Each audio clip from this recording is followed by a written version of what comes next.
Shalom Bapak Ibu Saudara, kita teruskan studi kita kristalisasi. Kita sudah masuk di kitab Yesaya. Kemarin kita sudah bahas tentang trilogi Yesaya. Dan saat ini kita masuk dulu kepada pribadi daripada Nabi Yesaya ini. Dan kita beri judul aja panggilan Yesaya, dan tentu kita akan pelajari juga inti daripada pesan yang Tuhan mau Yesaya sampaikan. Ini ada di Yesaya pasal 6. Kita tentu tidak baca ini semua pasal ayat-ayatnya, tapi di sini kita melihat Yesaya mendapat panggilan Tuhan dengan cara yang gimana ya, spiritual, maksudnya mujizat juga lah ya. Dia katakan di sini, dalam tahun matinya Raja Uzia, aku melihat Tuhan, kata Yesaya. Karena memang nabi itu di zaman dulu biasa disebut pelihat. Artinya dia bisa melihat hal-hal yang orang lain tidak melihat. Tentu dalam penglihatan akan kondisi kerohanian ya, suatu komunitas atau suatu bangsa. Dia melihat juga kehendak dan rencana Tuhan yang tidak dilihat oleh orang lain. Bahkan kalau dalam kondisi bangsa itu, komunitas itu sedang merosot, bahkan para imam ya, raja-raja ya, itu enggak melihat apa yang dilihat oleh para nabi ini. Pelihat dia ya. Nah, jadi sini dia dikatakan Yesaya yang pertama dia melihat Tuhan. Ini suatu anugerah ya, karena dalam Matius pasal 5 itu diberkatilah ya, ada banyak yang diberkati atau berbahagialah ya. Yang dikatakan di situ ada satu di ayat 8, berbahagialah orang yang melihat Tuhan. Ya. Berbahagialah orang suci hatinya karena mereka akan melihat Tuhan. Jadi Yesaya sudah mendapat kasih karunia di sini, jamahan Tuhan, sehingga dia bisa melihat Tuhan. Ya, jangan bangga ya kalau ada orang bilang saya bisa lihat setan ini. Ya, bagaimana lah hidup kita ini kalau kita lihat setan, kita lihat setan dalam diri kita, dalam diri orang lain, wah itu hidupnya kacau. Ya. Jadi yang berbahagia adalah yang bisa melihat Tuhan dalam diri kita, bagaimana karya Tuhan dalam diri kita. Melihat Tuhan juga dalam ciptaan, melihat Tuhan juga dalam orang-orang sekitar kita, bisa lihat bagaimana karya Tuhan. Pokoknya berbahagialah yang bisa melihat Tuhan, itu aja. Ya. Ini satu Yesaya. Yang kedua, Yesaya dijamah mulutnya. Ya. Setelah Yesaya melihat Tuhan, nah dia berseru, celakalah aku binasa, sebab aku ini seorang yang najis bibir. Memang orang yang melihat Tuhan, semakin dia melihat Tuhan ya tentu dia akan semakin melihat kondisi dirinya ya. Jadi cara mengenal diri itu bukan cara periksa-periksa diri, motivasi saya apa enggak begitu. Itu kalau kita melihat ke dalam diri malah keprosok kita. Ya, tapi dengan melihat Tuhan kita otomatis langsung tahu siapa kita. Bahwa kita orang yang najis lah, kayak begitu ya. Paulus juga itu dalam penglihatannya akan Tuhan dia bertumbuh kan. Dia pertama dia melihat dia seorang rasul. Ya, kedua dia melihat lagi lebih jauh lagi dalam kehidupannya, dia bilang aku rasul yang paling berdosa. Di terakhir sebelum dia mati, dia bikin suratnya kepada Timotius itu, akulah orang yang paling berdosa. Ya. Dia makin melihat dirinya bukan karena dia memeriksa diri ngelihat ke dalam, enggak. Dia justru karena melihat Tuhan, maka dia bisa mengenal dirinya. Ya. Kemudian mulutnya dijamah. Ini kenapa mulutnya yang dijamah? Kok enggak tangannya atau apa kakinya atau apanya? Enggak. Mulutnya, karena di sini Yesaya ini sebagai nabi itu penyambung lidah, katakanlah begitu ya, menyambung lidah Tuhan. Penyambung lidah Tuhan. Tuhan ngomong kepada bangsa Israel dan lewat mulut Yesaya, itu makanya nabi itu, makanya mulutnya mesti dijamah dulu. Ya kita sebagai seorang pelayan Tuhan ya sebenarnya kita juga menyambung lidah juga, dan memang mulut kita ini dulu yang perlu dijamah ya, mendapat kasih karunia ya. Kemudian yang ketiga, saya mendengar ya, suara Tuhan. Perhatikan di sini. Lalu aku mendengar suara Tuhan, ayat 8. Jadi Yesaya mendapat kasih karunia, dia melihat Tuhan, mulutnya dijamah, dan dia telinganya ini dia mendengar Tuhan, suara Tuhan. Dan kesulitannya kita pelayan-pelayan Tuhan kadang mendengar yang lain, suara-suara yang bahkan kadang-kadang gosip apa, aduh ini udah bagaimana lah telinga yang seperti itu ya. Yesaya ini mendengar suara Tuhan, khususnya terkait di sini dengan pengutusannya. Di sini Tuhan menantang, siapa yang akan kuutus? Siapa yang mau pergi untuk aku? Yesaya langsung menjawab, ini aku. Utuslah aku. Selesailah ya artinya ya. Ya ini bukan artinya Yesaya tidak dibentuk untuk selanjutnya, tapi dia sudah selesailah dulu, siap untuk masuk ke dalam panggilan Tuhan. Dia sudah merespon, dia sudah melihat Tuhan, mulutnya dijamah ya, udah dengar suara Tuhan, sudah siap. Tuhan mau bekerja melalui Yesaya. Nah, yang agak mengejutkan, keputusan Tuhan atas bangsa Israel ini agak mengejutkan. Bahkan Yesaya pun kaget juga. Dikatakan Tuhan sini ayat yang ke-9, kemudian firman-Nya, pergilah dan katakanlah kepada bangsa ini. Inilah keputusan Tuhan kepada Israel ya, lewat Nabi Yesaya. Keputusannya begini. Dengarlah sungguh-sungguh, tetapi mengerti jangan. Lihatlah sungguh-sungguh, tetapi menanggap jangan. Ini agak lucu ya. Buatlah hati bangsa ini keras, dan buatlah telinganya berat mendengar. Dan buatlah matanya melekat, tertutup. Supaya jangan mereka melihat dengan matanya, dan mendengar dengan telinganya, dan mengerti dengan hatinya, lalu berbalik dan menjadi sembuh. Nah kalau dia mendengar dan mengerti kan jadi sembuh. Ini enggak, justru tidak. Ini keputusan Tuhan yang bahkan saya pun kaget juga loh. Jadi makanya ditanya, sampai berapa lama Tuhan? Ya kan? Loh ini kan biasanya kalau putusan sampaikan firman Tuhan dan mereka bertobat dan sebagainya nih. Ini enggak, sampaikanlah supaya mereka itu, ini keputusan Tuhan. Kau akan mendengar tapi nggak ngerti. Engkau akan melihat tapi nggak menanggap. Ya, hatimu keras, diputuskan keras hatimu. Ya karena Tuhan kan berfirman kepada Musa, aku akan memberi kasih karunia kepada siapa aku mau. Dan aku akan mengeraskan hati siapa yang aku mau. Kayak Firaun itu dikeraskan hatinya itu. Karena ada maksud Tuhan, dan tentu di balik semua itu ada maksud Tuhan. Ini juga ada maksud Tuhan. Kenapa kok Israel ini umat pilihan Tuhan loh ya? Ini bukan bangsa kafir, katakanlah bangsa-bangsa lain yang dikeraskan hatinya oleh Tuhan. Yang matanya dibikin tutup, telinganya berat mendengar dan sebagainya. Itu bukan orang-orang bangsa kafir. Ini umat perjanjian. Umat yang sudah terikat dengan perjanjian antara Yahweh dengan Israel yang diperintahkan Musa. Ini umat perjanjian ini. Tapi keputusan Tuhan, keraskan hatinya. Buat matanya itu gak bisa melihat. Walaupun melihat ya gak nanggep. Ya gak ngerti lah. Akhirnya Yesaya bertanya loh. Jadi Tuhan sampai kapan? Ayat 11. Kemudian aku bertanya, sampai berapa lama ya Tuhan? Mungkin Yesaya tadinya semangat dia. Ini aku, itu selaku. Begitu dia dengar keputusan Tuhan, justru ini bangsa akan menjadi degil, keras hati, nggak bisa mendengar, telinganya semuanya. Akhirnya Tuhan bilang gini, sampai kota-kota telah lengang, sunyi sepi, tidak ada lagi yang mendiami.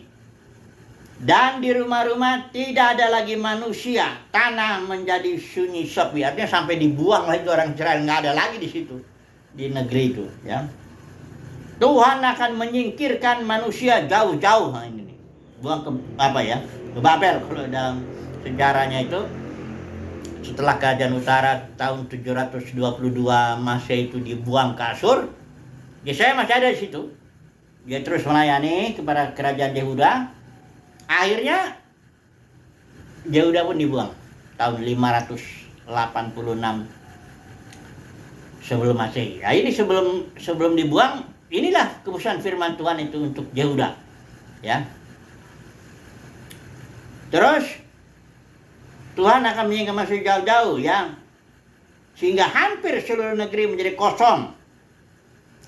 Tapi apa maksudnya ayat 13 ini? Nah, di sini ayat 13, ya.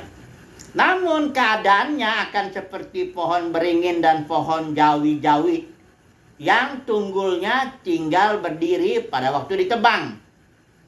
Dan dari tunggul itulah akan keluar tunas yang kudus, ya. Kalau orang nebang pohon ada tunggulnya itu sisa, nanti tumbuh di situ justru yang dikatakan di sini dari tunas itu, dari tunggul itu keluar tunas yang kudus, ya.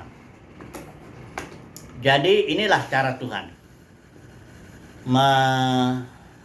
katakanlah memulihkan, bukan katakanlah, memang betul memulihkan, tapi caranya enggak seperti yang kita bayangkan, ya. Kalau misalnya kalau dokter, ya, orang sakit ya diobatin lah, dirawat lah, dikasih apa, ya, ya diadakan treatment lah, perlakuan yang ramah lah, katakan begitu, diperiksa apa semuanya. Kalau Tuhan enggak begini nih. Ini penyakit Israel ini udah dianggap mungkin parah atau apa, memang cara Tuhan begitu.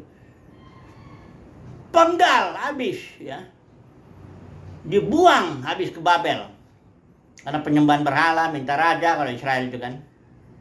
Tapi memang benar, setelah Israel pulang itu grupnya Zerubabel, grupnya Nehemia, grupnya Ezra, mereka nggak pernah lagi menyembah berhala. Sejak dibuang itu Israel nggak pernah lagi. Nggak ada sejarahnya lagi Israel menyembah berhala. Setelah dibuang itu, ya. Yang pulang maksudnya. Jadi yang dibuang ini banyak. Ada 2-3 juta yang zaman Ezra itu ada 2-3 juta orang keliaran, orang jauh di situ. Yang datang ke sini hanya 50.000, yang grupnya Jeremia, grupnya Zerubabel. Sedikit, jadi banyak yang dipanggil, kira-kira begitulah kalau dalam sekarang ini. Sedikit yang dipilih. Jadi begitu cara Tuhan. Jadi Yesaya ini emang pelayanannya ya dibilang nggak sukses lah kalau dalam ukuran dunia kekristenan. Karena dalam dunia kekristenan kan kalau orang khotbah, ya, banyak yang dengar, banyak yang respon, nah kelihatannya kayak sukses gitu, ya. Banyak yang hebat itu, merespon lah, bertobat gitu, ya. Enggak gitu. Kayak Petrus khotbah 5.000 orang bertobat, itu betul juga, sukses juga. Tapi Stefanus ketika dia berkhotbah, dia barangkali 5.000 batu menghantam dia, mati dia.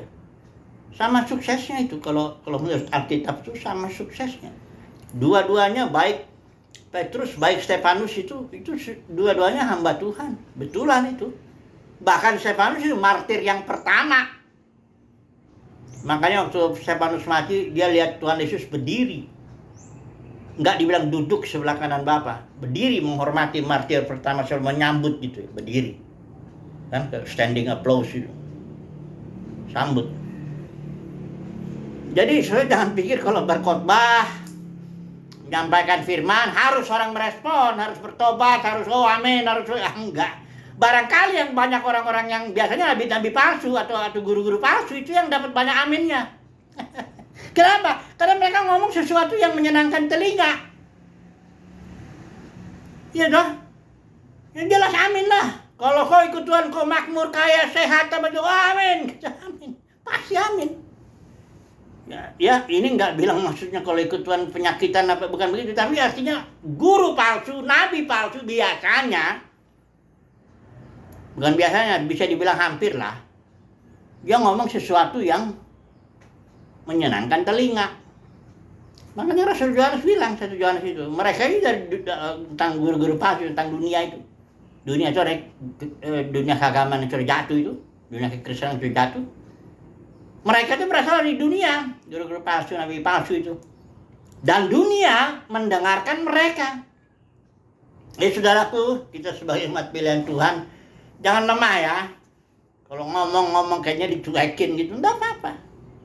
Yesaya ini, ya, memang Tuhan yang buat hati bangsa ini keras, telinganya berat mendengar. Oke lah ya, saya langsung coba nih waktu. Ini masih ada waktu separuh lagi waktu kita untuk. Saya langsung aplikasi dulu lah. Ya intinya artinya di zaman Yesaya ini Tuhan bertindak sedemikian dengan maksud sebenarnya membangkitkan tunas yang kudus, katakan begitu ya. Atau kalau para ahli suka bilang remnant yang tersisa. Teologi remnant itu artinya Israel itu sekalipun banyak, tapi hanya yang tersisa sedikit aja yang nanti diselamatkan. Kayak Paulus juga bilang ya, sekalipun ini banyak tapi hanya sedikit yang nanti diselamatkan Tuhan itu. Ada maksud Tuhan dengan orang-orang yang diselamatkan yang sedikit ini ya. Bukan berarti yang lain gak dipakai, nanti dipakai kayak kasus Gideon. Ketika datang ada berapa? 32.000 orang ngikutin Gideon mau hantam Midian. Tuhan bilang kebanyakan. Saring dulu ya. Tebas begitu ya. Gimana caranya nebasnya itu? Disuruh bilang gini aja, ayo bilang, siapa yang takut mundur? Wah banyak yang takut ternyata. Dari 32 itu kurang lebih 22.000 orang takut ternyata. Hanya 10.000 yang berani. Jadi total tadi 32.000 kan, ada 22.000 yang takut. 10.000 yang berani. Terus Tuhan bilang, ini pun masih belum, terlalu banyak. Kata Tuhan, 10.000 ini ditebas lagi. Caranya bagaimana? Suruh naik bukit. Aus kan itu kan capek dia. Naik bukit itu pakai ransel. Namanya mau perang kan. Udah gitu suruh minum, kata Tuhan. Nah, ada yang minumnya kayak anjing. Mulutnya masuk ke sungai itu. Nah, gitu kayak anjing lah ya. Ada yang minumnya sopan, dia lepasin dulu ininya, ranselnya, dia berlutut, diambil ininya dengan tangan gitu, hirup gitu. Ada 300 orang yang minumnya begini, ya. Yang 9.700 itu minumnya kayak anjing. Tidak ada penguasaan diri lah udah. Barangkali kepalanya penyelep di situ, menyelam sambil minum. Tuhan bilang dengan yang 300 ini, inilah tunas yang kudus ini, tunas yang terpilih ini. Nah gitulah kira-kira ya. Tebas begitu. Itu cara Tuhan. Ini juga tebas, nanti ada yang ini. Atau dengan cara dalam kekristenan banyak yang dipanggil, sedikit yang dipilih. Persoalannya banyak orang nggak lihat, sama seperti orang Israel di situ di zaman Yesaya. Dia merasa sebenarnya damai-damai aja. Ini raja Yesaya itu melayani di zaman raja-raja yang banyak yang baik loh. Ya, Uzia, Yotam, Ahaz, Hizkia yang paling baik lah, yang paling dikatakan mirip sama Daud. Tapi Uzia, Yotam, Ahaz bukan raja jahat juga. Ya. Walaupun itu ada kelemahan-kelemahannya. Jadi barangkali kalau orang awam yang melihat oh ini keadaan kita baik-baik saja. Ya, apalagi waktu itu Sanherib, kalau nggak salah Sanherib Raja Asyur yang nyerang, yang membuang kerajaan utara itu, tercoba nyerang Yehuda, nggak berhasil. Nah, jadi barangkali Yehuda ini agak congkak juga, oh saudaraku dibuang ya karena dia mereka menyembah berhala apa, bangga lah. Kami enggak. Jadi, tapi enggak, saya melihat bukan. Tuhan melihat itu melalui Nabi ini babat habis ini semuanya ya. Supaya nanti timbul ada tunas yang kudus ya. Nah coba dulu saya mau masuk dulu sebentar ke dalam dunia kekristenan ya. Saya mau melihat nubuat dulu coba ya, karena banyak orang ini berpikir nubuat yang di 2 Timotius 3 itu ya, nubuat itu judulnya, soalnya Ella ini beri judul keadaan manusia pada akhir zaman. Jadi bayangan kita, berarti manusia secara umum. Bukan, Bapak Saudara. Ini Timotius ini Paulus ngasih tahu keadaan dunia keagamaan atau dunia kekristenan lah kalau kita bilangnya. Di akhir zaman, makin dekat kedatangan Tuhan, ini keadaannya makin kayak begini. Kira-kira begitu. Kenapa begitu? Coba dulu kita lihat. Nubuatnya ini nubuat apa ini? Apa untuk orang dunia? Ya barangkali orang dunia ada juga, tapi enggak itu utamanya. Coba dulu perhatikan. Pasal 3 ya, 2 Timotius 1. Ketahuilah bahwa pada hari-hari terakhir akan datang masa yang sukar. Manusia akan mencintai dirinya sendiri dan menjadi hamba uang. Nah, kita cenderung pikir, oh berarti manusia, betul, manusia secara keseluruhan betul begitu. Tapi apakah dunia kekristenan nggak begini? Nggak menjadi hamba uang pada umumnya? Kenapa? Banyak khotbahnya yang UUD, kita sering bilang tuh UUD, ujung-ujungnya duit. Kenapa demikian? Banyak khotbahnya bilang, kalau cari kerajaan surga lebih dahulu. Saya baru komentar itu. Cari dahulu kerajaan surga, nanti yang lain ditambahkan. Karena duit juga akhirnya. Kasih perpuluhan supaya kau diberkati. Ya kan maksudnya diberkati duit juga. Lo yang kayak kalau kau nabur mangga, nuai mangga, ya kau nabur duit, tuai duit. Kan jadi ini khotbah kok. Ada lagi bos sulung lebih gila lagi. Jadi khotbah-khotbah yang udah itu udah merajalela dalam dunia kekristenan ini, dan dia nggak benar. Masalahnya bukan, malah kalau kita nantang, oh dia bilang kok, malah saya pernah tuh bikin status, bukan status, saya sedang mengomentari seorang pengkhotbah yang bicara tentang itu. Cari dahulu, sekarang kan dibilang, gimana caranya kita lepas dari krisis katanya. Jangan cinta uang katanya. Kita shift, balikin. Cinta Tuhan. Karena kalau nanti cinta uang, kita kehilangan Tuhan. Kalau cinta Tuhan, nanti dapat ini. Kan ngajarin caranya dapat duit. Dengan cara cari dulu kerajaan surga. Duit tuh ujungnya ke situ juga. Udah, makanya ada khotbah udah. Padahal konteks itu Matius 6 itu yang disebut itu, Yesus ngajarin jangan khawatir, bukan caranya cari duit, bukan, jangan khawatir. Umat pilihan Tuhan itu memang sudah dasarnya sudah mencari kerajaan surga. Nah, kepada umat pilihan Tuhan yang sudah mencari kerajaan surga itulah Yesus bilang jangan khawatir, ya. Jadi sedang ngajarin jangan khawatir, bilang konteks saja lo jangan khawatir kok tiba-tiba ini gimana lepas krisis? Ini emang kalau KKR juga saudara lihat, KKR. Apa itu? Kesembuhan. Ya. Ada krisis ekonomi. Ini apa ini? Ini memberitakan Yesus yang disalibkan, yang menebus dosa kita, yang mati bangkit naik ke surga, mau menegakkan kerajaannya di bumi ini, atau mau bicara kayak, makanya ini. Itulah dia dunia kekristenan pada umumnya. Sedikit kok saudaraku yang bicara-bicara yang tentang rencana Tuhan, bagaimana Tuhan mau menegakkan kerajaannya di bumi. Sedikit itu. Karena kerajaan surga bukan soal makan, minum, pakaian. Kerajaan surga soal damai sejahtera, sukacita, soal batinia. Nah, coba lihatlah dalam dunia kekristenan, apa khotbah-khotbah itu batinia atau lahiriah? Umumnya.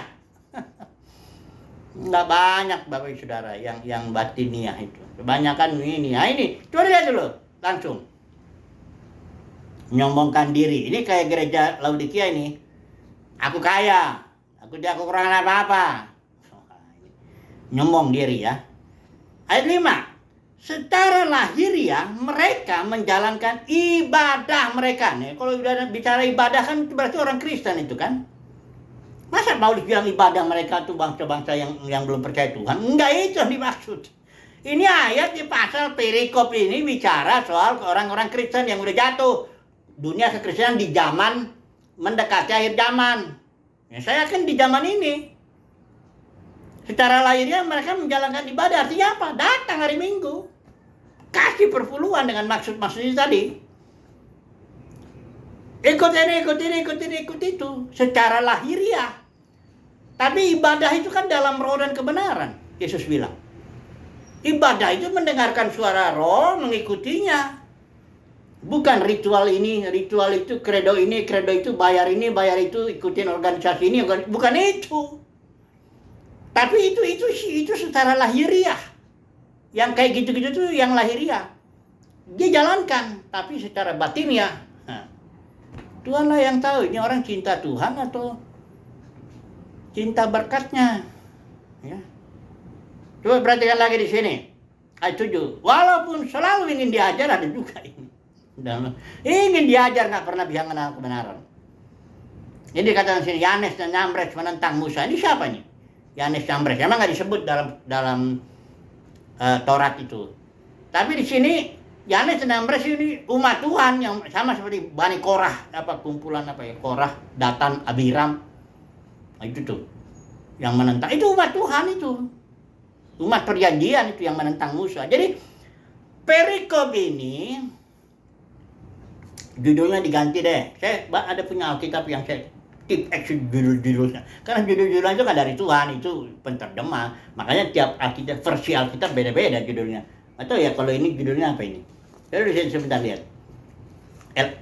LAI, ILT. Ya, ILT ini judulnya apa nih yang 2 Timotius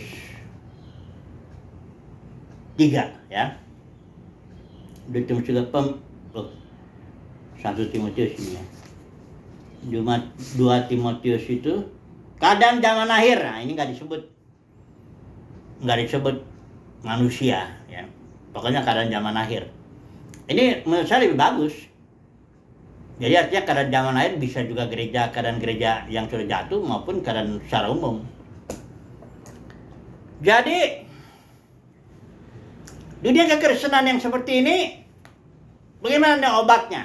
Karena Tuhan tuh jalan-jalan Tuhan tuh sama aja.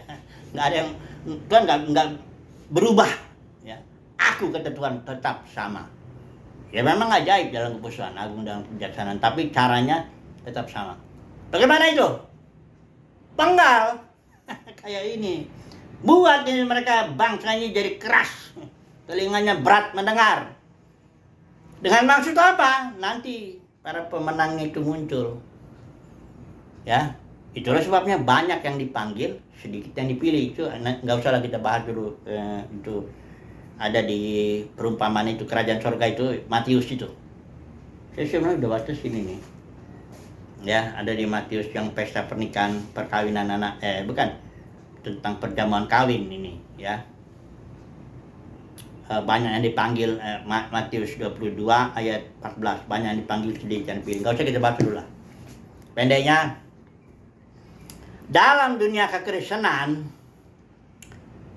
sama seperti Israel ini banyak yang dipanggil. Ini umat pilihan Tuhan ini terikat oleh perjanjian antara El Elyon dengan yang diperantara oleh Yesus. Mereka percaya Yesus kalau dibilang. Percaya Yesus lah percaya dong.